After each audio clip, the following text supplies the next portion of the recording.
How's the day been till now? Everybody's doing well?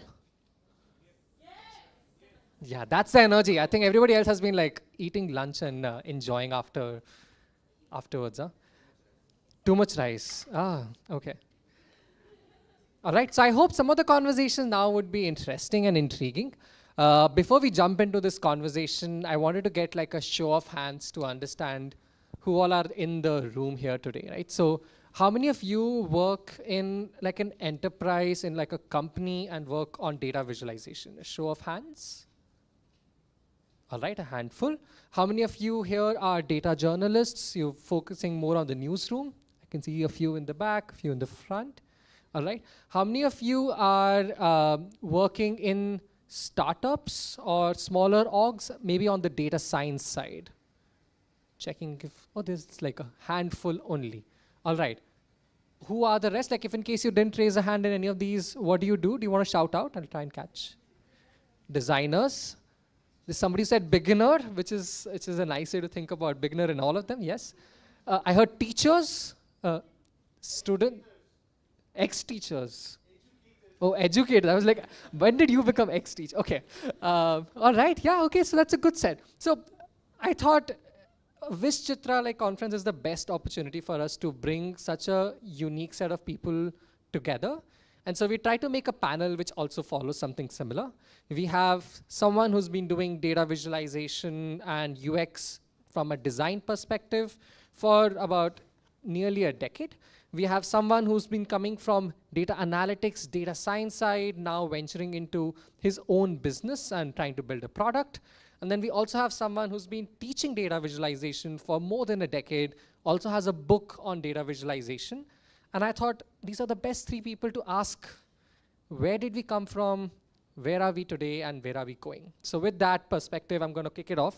So Aromal, we'll start with you first. I want to understand when you got into data visualization, maybe right out of college, what was the first sort of world in, say, Nutanix looking like, or the company that you were working in? And was data visualization popular then? Has it sort of changed since the time from the start to now? Okay, so I started working with Nutanix, and Nutanix is basically, they have the USP of making complex IT simple. What that means is they are already mature, and they were in the, it's comparatively young company, so they were kind of disrupting. So they were in tune with, and if you want to make something simple, then design and visualization always plays a hand. And as you've already seen the breadth of work in Karthik's presentation, we use visualizations quite a lot. But of course, there is some change in the sense, initially, designers who were attuned to those visualizations were creating it. But now it's more structured. We have a dedicated visualization team. We have a dedicated visualization library. And most of the stakeholders are also in tune with it, because initially it was design proposing visualizations, but now it has become like even PMs and even customers coming in and requesting they need some improvements in visualizations or suggesting improvements itself.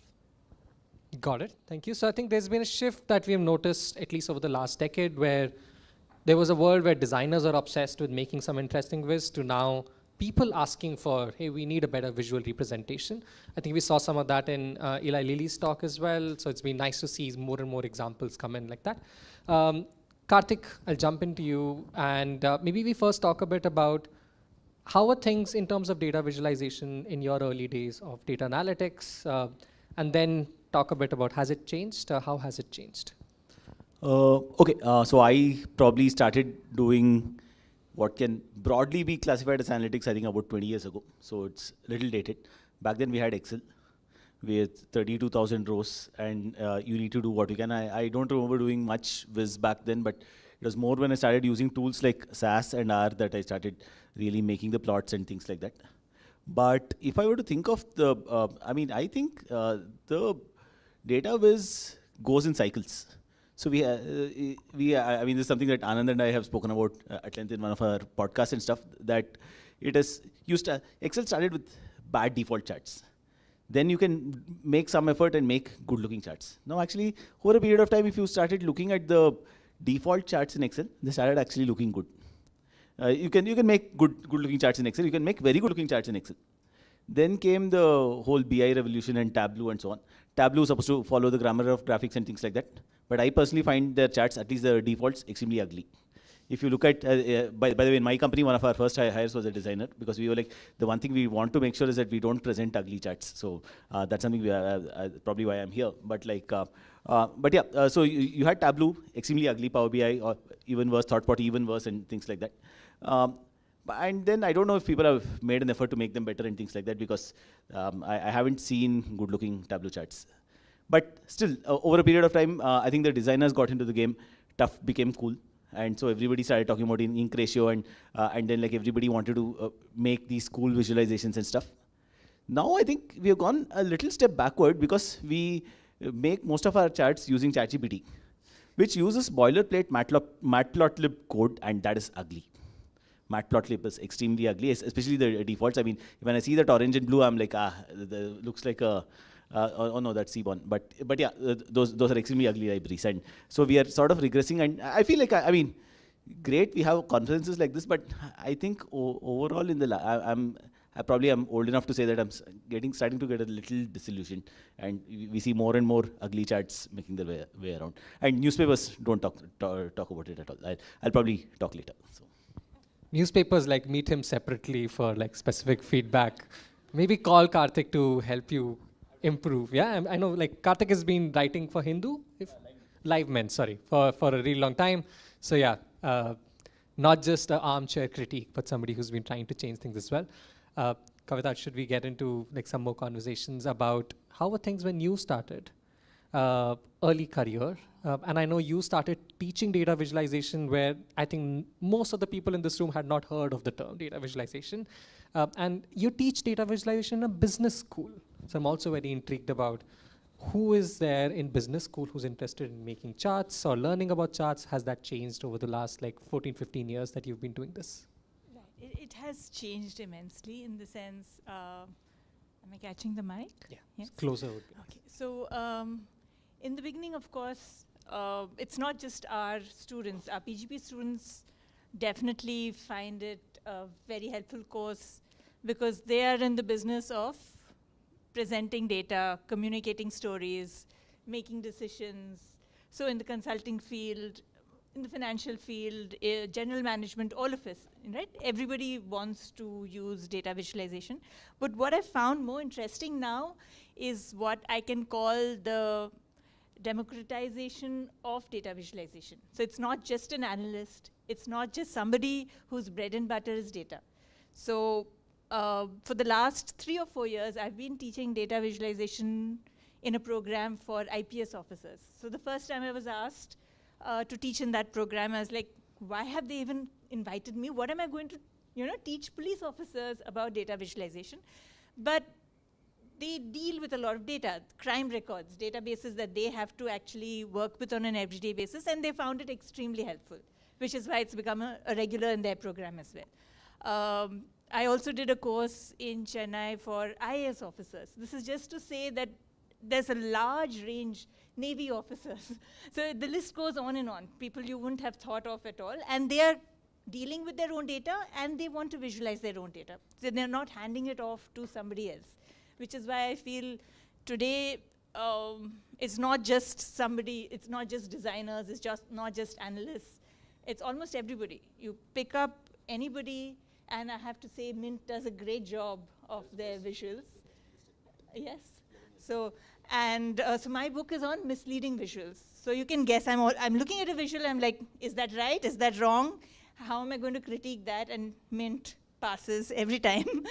So no. So, and New York Times, of course, you can't find fault with their graphics, but many other media outlets do still create misleading visuals. So over time, because it has become something that everybody consumes, that basic data literacy is something that is important that we need to actually spread. So everybody consumes visuals, some people create it, but since everybody consumes it, we have to be so much more careful about how we are putting it out. Makes sense. Yeah, I think COVID especially made data really mainstream, right? Like suddenly people were talking about flattening the chart, and I never thought we would be using like commonplace terms like charts and like talking about it this way. So the obvious challenge that comes with, like you mentioned, is the chart faithful? I think Prashanta's talk earlier today was a great example of just the amount of theory and principles that are required to make good visualizations and where it could fail. So maybe talking a bit more about challenges today. I wanted to go a bit deeper, and maybe Aromal, you can start by telling us, in your day-to-day job today, what is the challenging work as a database designer? Like, is it very easy today to make database, or are you still struggling to either make it or convince people or get it shipped? Maybe talk a bit about that. Yeah, I mean, it's always a journey it's always a journey from idea to like until it gets shipped. And it might come up as a request from customer itself. Like say, for example, we've had a request that customer wanted a network visualization where they wanted to see the networks, and it came from them. And we had like initial research, customers were really happy. But then when we drilled into it, what we realized is that they were still using that visualization to manually group the data and then use it further for applying security policies. So when we realized that, then we went ahead and used ML logic and gave that as the visualization. So basically now we're not giving a visualization. What we are giving is a pre-clustered groups. We're saying, okay, these are the VMs which do not have a security policy, and as per your traffic data, these should belong together, and then go through it, right? So this is somewhere where we need to be really careful, because sometimes if we don't go through it, you will probably release something, but it might not be that useful. But of course, there is a lot of caveats in this whole journey, and we've had experiences where sometimes we release a chart and probably we realize that, okay, probably a table would have been better. So what we've said is that we always take a step back in the process. It's part of that evolution, right? So initially, everyone wants visualization to be there, but now we always take a step back, understand the user journey. We kind of make that mandatory, right? And then decide whether, say, if we identified a touch point to make a difference, we decide whether it should be a visualization, whether it should be a table, or if it just should be a status icon. So that's the approach we take now. And because of that, I think our process is also more streamlined so that we don't get into such situations. Interesting. So I think by process and applying best practices, you've been able to navigate some of the common challenges of a customer wants this visualization, therefore we will have to make it, to actually like rationalizing and discussing it. Yeah, I think it's the DataViz world's like equivalent of make the logo bigger, give me a donut chart, or let me download the data. So it's interesting to see some of this. Karthik, maybe if you want to jump in and talk a bit. You went from like doing a lot of data visualization or data analytics to now building like a product around this, right? And a few years back when you started, you had a fairly clear hypothesis of what you were trying to do. Has that changed? Have you learned something very different? Is there a new challenge that you've picked up? I think I want to start with an anecdote from my previous job. I was heading analytics and data science for Delivery, the logistics company. 1 month in, I made some very nice looking chart. I mean, I have always been very high on making good looking charts, following good principles and all that. Very nice looking chart based on bad data. Later on, I figured out it's bad data. But everybody in the company had seen the chart, and it made an impression. So even though I said 20 times that, okay, I need to retract that because it was based on faulty assumptions, because this is something I made in my first month there, that message didn't go across, because the message that went across was actually the message of the great visualization that I had made in the first month. And that stayed in everybody, CEO, COO, everybody's minds had that. So I think I just wanted to mention that, like, I mean, it is possible to make a large impact with great visualizations. But it's a sort of a necessary but not sufficient condition in some sense. So for example, like last year when I came here, I spoke at the Fifth Elephant, and I think I was chatting with you and Amit after the talk. And one of the things that I was like, yeah, maybe, like we were just starting off with Babbage Insight then, and I was like, maybe just, yeah, producing good visuals and telling visual stories is possibly a possible path ahead for us and things like that. But the one thing that I've figured out now, I think it's actually not just the last 2 years, for a much longer period of time. See, every sort of visualizer's sort of dream, I started with this 15 years ago, is that you make a chart that's so beautiful that it's like somewhere in the movies, right? Or you see them in ads, where people are sitting in a conference room debating something. Then you put up this chart, and then the insight is apparent, and like a light bulb goes off in everybody's eyes and everybody's minds, and like they come to a consensus. It's happened to me once. It's happened to me once with a customer in 2012. But not after that. Because the problem is that it's not always that you can make a really nice chat, but people still need to make their own interpretations of it. And people are generally not good at interpreting data. So that's not a skill that's particular, and it's a necessity because there's so much data out there, but it's not something that people are really good at. So what I've come around to now is like visualization is an aid. It's an aid in with a larger story. So for now, what we are doing is like Aromal was talking about, like should we present a graph or a table or just text? Now we are training an AI to figure out whether, for this particular insight, whether we should present a graph or a table. If you have to present a graph, should it be a bar graph or a line graph? By the way, I think pie charts are evil. Donut charts are even more evil. I could have done a whole talk on that, but I won't get there. But yeah, coming back, it's like you need to annotate. You need to annotate. You need to point people to look at here. You need graphs to be narrative, especially when you're doing journalism or outreach, or even any presentation.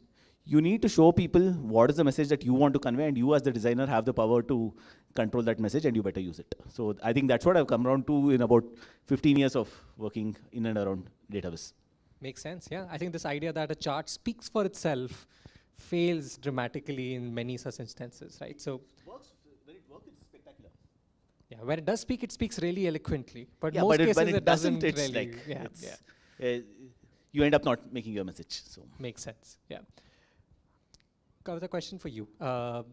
In terms of the sort of changing landscape of education and just the way things are moving, do you see any challenges on teaching data visualization? Is there a different focus that you have now in your course that maybe you didn't have earlier, or anything else that you're finding changing in the field now?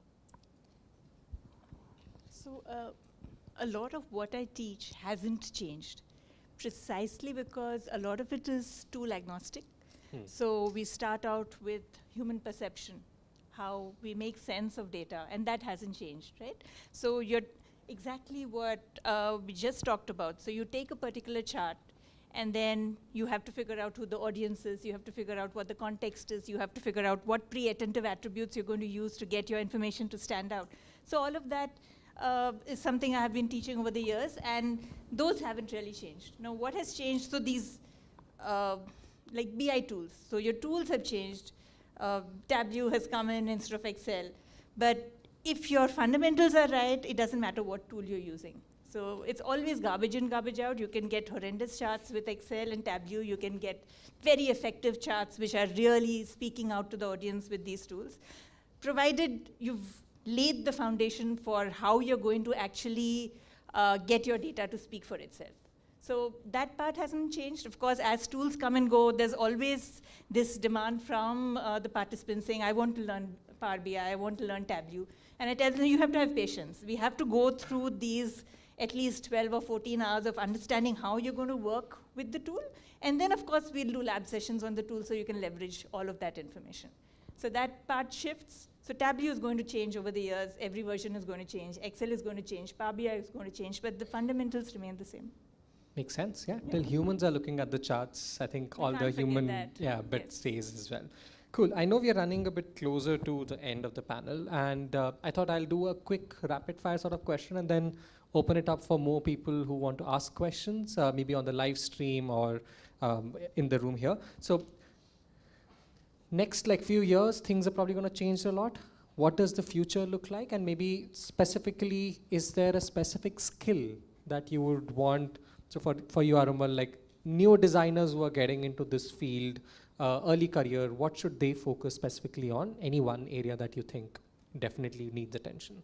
Yeah, so in terms of UX and the flow, what we are actually doing is problem solving, right? And that's one thing that everyone should be aware of, because in enterprises, there's a lot of data fragmentation, and there's a lot of negotiation that you need to do.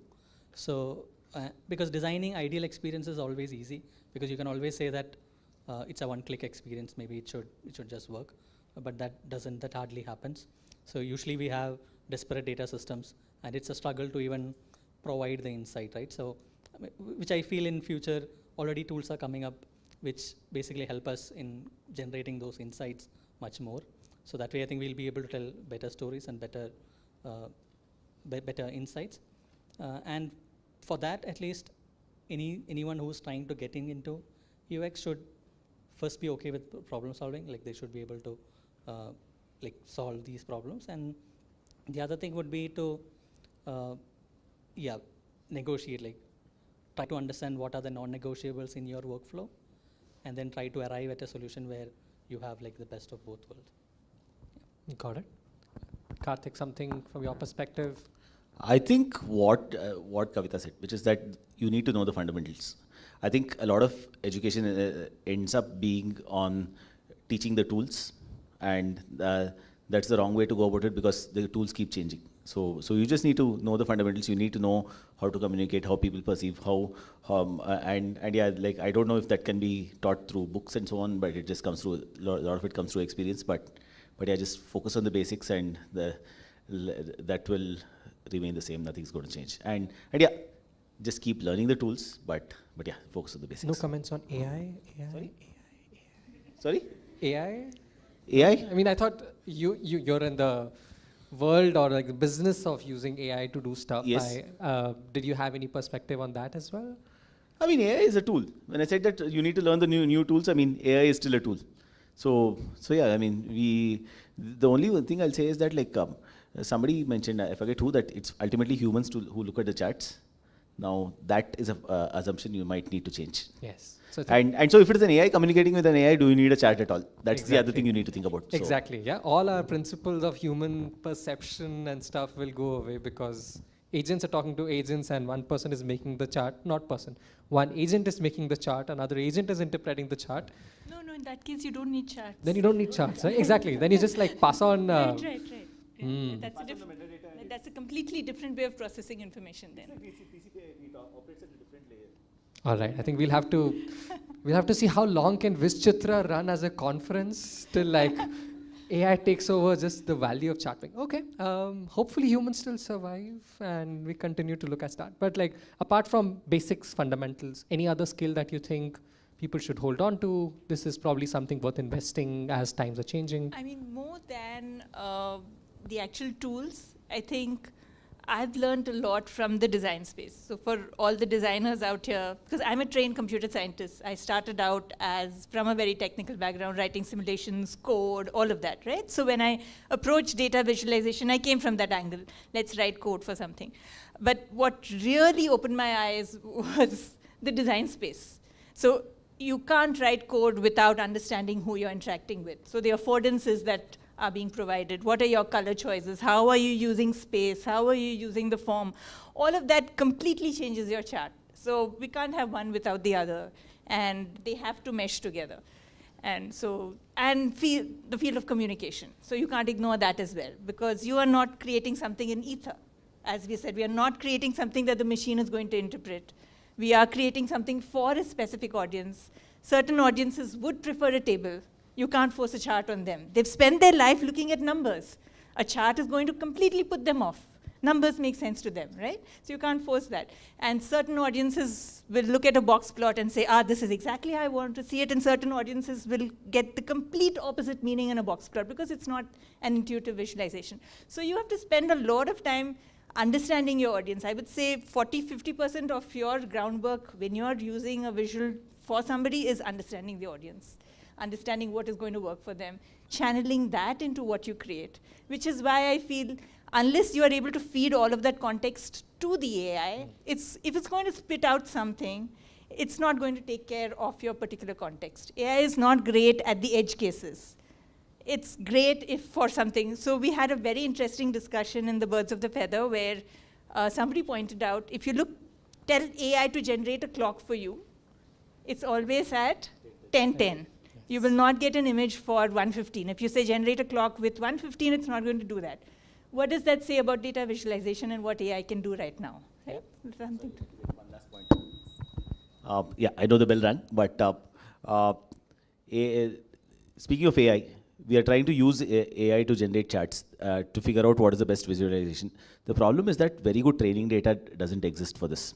Unless we train our own models, because the quality of charts and visualizations on the internet is fairly poor, the average quality.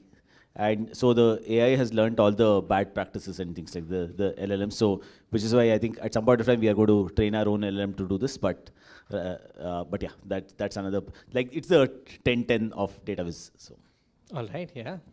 So I think if you're still curious about this more, you should make sure that you're sitting for the closing keynote by Anand. And because his whole keynote is going to be focused on this bit about LLMs and then using it to create charts. But are we asking it directly? Are we doing something else? We'll find out. But I'll try and maybe wrap up with one question. Is there time for one question? Yeah, okay. Maybe somebody has a question for the panel, somebody specific for the overall panel. We can take that question.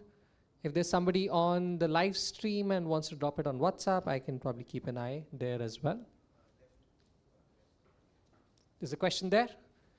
Maybe you speak up and I'll repeat it. That's okay.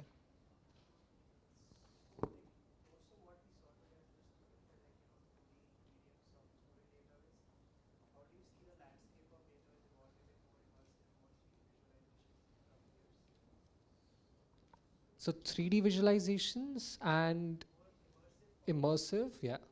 So, this world of XR was always, we were always on the cusp of XR coming, virtual reality, making everything else go away. We're still waiting for that to happen, but it's definitely become more mainstream. Does anybody remember Tom Cruise? Yeah, Minority Report. We're all waiting for that, We're right? all waiting for, yes, chart, bar chart, annotation. Maybe now that Apple has stuff, Meta has stuff, people will start to see charts in 3D in their environments. Is there someone who who's like actively working on it? Do principles change if we think about the three-dimensional augmented reality, virtual reality, or like this mixed reality space? Anybody who has some experience or any thoughts? So I don't, and I actually draw the line at animated charts. So Animated chart is okay. most of them are not okay. Not okay. Oh, Right? okay, yes. So going to 3D and Is 4D, the limit is here in terms of how the cognition of the human brain, and we have to be cognizant of that. Right? So if we can get it done in a way that it still makes sense to our brains, fine. You see 2D charts, unless explained well, unless annotated, that itself is a complete washout for most people. You might have a particular way of getting the information out. If you don't do that, if I ask the audience for an insight from any 2D chart, if we have 100 people here, we'll have 100 different insights if you don't design it effectively. Right. So 3D animations, we're asking for trouble. Makes sense, yeah. So generally trouble. I do feel there is some potential for XR and Viz when it is very contextual. For example, I've seen examples of when flooding is happening, if you have to visualize that in just numbers, it's just like, oh, today it rained 10 centimeter or some 10 millimeter. But instead I've seen people do like these augmented reality way of saying now the rain is this much. We expect the rain to come here and therefore people will be flooding or there'll be like changes happening. So maybe in domain specific instances, we might find some interesting, more immersive or easier to explain ways. I still think it's double-edged. It's going to be double-edged. It's going Once to be in a while, double-edged. and it'll also make it easier to present bad data, to present wrong conclusions, because just because something looks good, you assume that somebody has done a good job. So, All right. I know the bells are ringing. Time for us to stop talking. Yeah. So thanks a lot. A big round of applause for our panelists, and thanks everyone for your questions. Meet them, catch them during breaks, and have a longer chat if you can. Thank you.